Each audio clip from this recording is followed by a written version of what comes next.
Hey, large item pickup day is coming.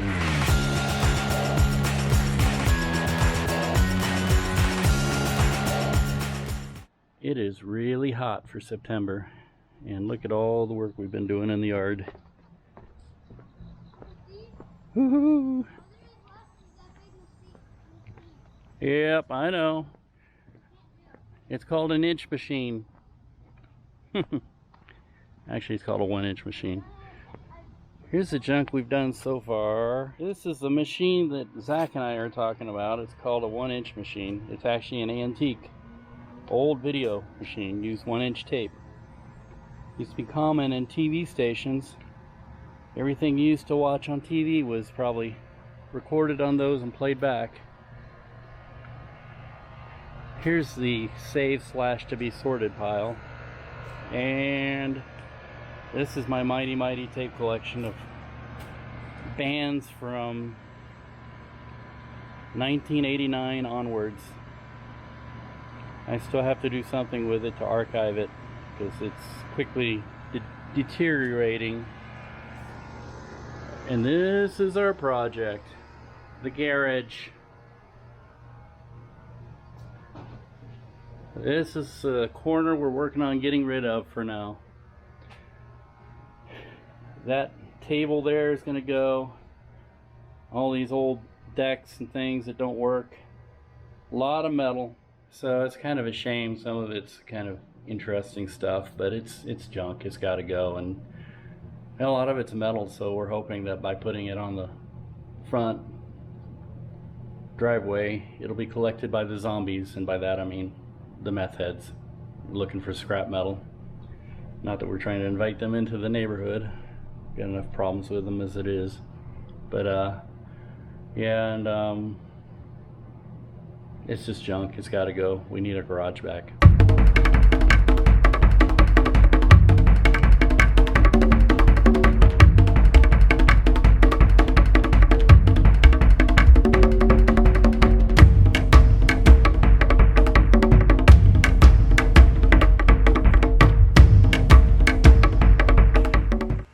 It may not look like it, but we've managed to make a little bit of progress here. I mean, this whole back space, it was junk all the way up to the bumper of this van, and now it's cleaned out to here. And I'm glad to be putting this drafting lamp to use. It's very handy. I'm gonna turn it off. Boop. The kids are really tired of us yelling and screaming and being grouchy and working all day. But they had fun yesterday, so I gotta take care of this today. Here's the pile we've ended up with. Kind of sad, but I'm not really sad to see it go. Some of the interesting stories behind this stuff, like the studio I got at an auction. City Prairie Village had sold off their cable access studio because they decided video equipment was just too much to keep up with. They didn't have the budget. And some of this stuff, there was a guy whoops, oh, my camera just went crazy for whatever reason, and I went over to the neighbors to visit with them. They're doing the same thing. Big item pickup day on the 17th. But anyway, I was just getting to the interesting part of the story. I used to work with this guy. He didn't really work. He worked, but long story. And I tried to help him out and was his customer, and I was buying all this crap.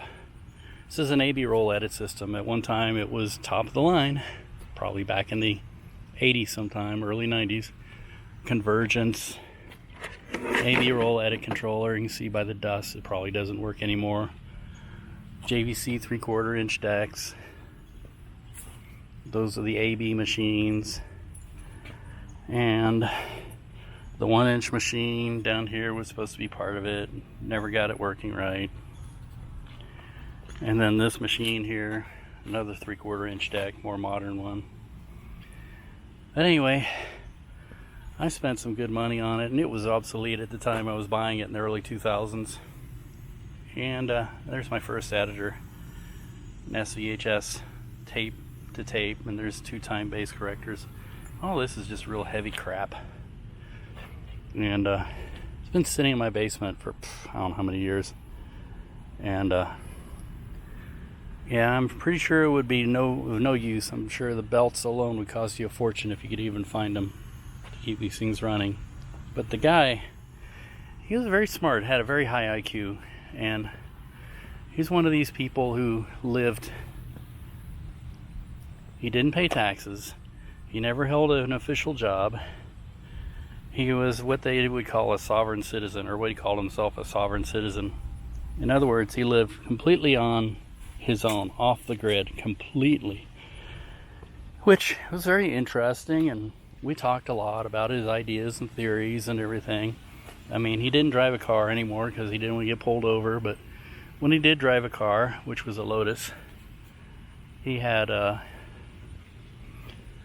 instead of a license plate, he had a little sign that said "My Property" on it. And, yeah, you know, interesting stuff. I don't completely agree with all of it. But the reason we ended up falling out also has to do with his ideas. And that is, he is a terrible, terrible racist. And he said he didn't want to have anything to do with me after I had gotten engaged to a quote-unquote non-white Asian woman. And so he was like, America's for Americans only, and I don't want to have anything to do with you if you're going to bring that person into this country. And he didn't even, you know, even though I agreed to buy all that stuff, which was pretty expensive, he told me he was going to get it all operating for me. It's going to be a complete turnkey AB roll edit system. He said, well, since you're bringing that person in the country, I won't have anything to do with you, and we're done. So that stuff sat in my garage, and we moved it from place to place. It's very heavy, and it never did anything for us. Never worked. So in a way, it's a waste, but in a way I'm just happy to see it gone, because I'm getting rid of that history in my life. And yeah, I completely don't agree with them, and I don't know too many people who do. I know a lot of people who've come to this country, made really good of themselves, better than people who've lived here their whole lives. And I'm not trying to draw any comparisons or anything. I'm just saying we're a nation of immigrants. That's the way our laws are based. We're not turning ourselves into slaves by allowing other people into our country. We're making our country greater. You know, we actually won wars because the other side couldn't see past their petty racism, and we took their best and brightest, which happened to be an ethnic minority they wanted to persecute. In the case of World War II, they wanted to take them all and kill them, genocide. So America is a great country because of all the different people and different ideas that have come into this country. And so, yeah, goodbye to bad rubbish and all that it represents. See ya.